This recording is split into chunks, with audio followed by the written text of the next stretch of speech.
Sigilo de 100 anos. Tudo bem com vocês? Hoje eu quero conversar sobre um assunto que voltou ao centro do debate político brasileiro, o chamado sigilo de 100 anos, que recentemente surgiu notícias de que documentos relacionados à autorização das casas de apostas, as famosas bets, que receberam restrição de acesso pelo governo federal. Imediatamente a discussão tomou conta das redes sociais, da imprensa e do meio político. Mas antes de qualquer paixão partidária, o que a gente precisa entender é o que é realmente esse tal sigilo de 100 anos, né? Muita gente pensa que ele foi criado pelo Bolsonaro, outros dizem que foi criado pelo Lula, mas a verdade é que ele não foi criado por nenhum dos dois. O sigilo de 100 anos já existe na legislação brasileira e é ligado à proteção de dados pessoais. A ideia original ela é bem simples, na verdade, né? É preservar informações privadas dos cidadãos, como dados médicos, documentos pessoais e informações familiares. O problema começa quando surge a dúvida: estamos protegendo a privacidade de alguém ou escondendo informação que deveriam ser públicas? E é justamente aí que o debate começa a ficar bem interessante. Quem acompanha a política brasileira lembra que durante o governo Bolsonaro, a esquerda fez duras críticas ao uso desse instrumento. Houve um questionamento sobre informações relacionadas ao cartão de vacinação, registro de visitas ao Palácio do Planalto e outros assuntos considerados do interesse público. Naquela época, o discurso era claro: transparência acima de tudo. Agora, diante das denúncias envolvendo documentos sobre as bets, muitos dos que antes criticavam o sigilo defendem a medida. E, curiosamente, muitos dos que antes justificavam o sigilo agora passaram a atacá-lo. Percebe o problema?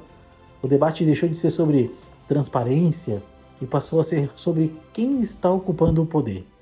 Isso é perigoso para a democracia, porque princípios não podem mudar conforme muda o governo. Se a transparência é importante quando o meu adversário governa, ela também deve ser importante quando o meu aliado governa. Se o sigilo era uma ameaça à democracia ontem, ele não pode se tornar uma ferramenta legítima apenas porque hoje beneficia quem eu apoio. A coerência é uma virtude na política. E muitas vezes vemos pessoas defendendo exatamente o contrário do que defendiam há poucos anos. Não porque mudaram de convicção, mas porque mudou o lado que está no comando. E aqui existe uma reflexão ainda mais profunda. Governos passam, presidentes passam, partidos passam, mas as instituições permanecem. Quando abrimos mão da fiscalização e da transparência para proteger um governante, né, da nossa preferência, estamos criando precedentes que poderão ser usados contra nós no futuro. A questão principal não é o Lula, não é Bolsonaro, nem direita nem esquerda. A questão principal é saber se o cidadão brasileiro tem o direito de compreender, né? Vou repetir a frase, né? A questão principal é saber se o cidadão brasileiro tem o direito de compreender como decisões que impactam bilhões de reais estão sendo tomadas. A transparência não existe só para proteger governos, ela existe para proteger a sociedade. Por isso, a pergunta que fica é bem simples. Se ontem exigimos explicações, por que não exigimos hoje? E se hoje defendemos o sigilo, por que condenávamos ontem? Talvez esteja na hora, né, da gente substituir a memória curta pela coerência, porque a democracia não sobrevive apenas com eleições.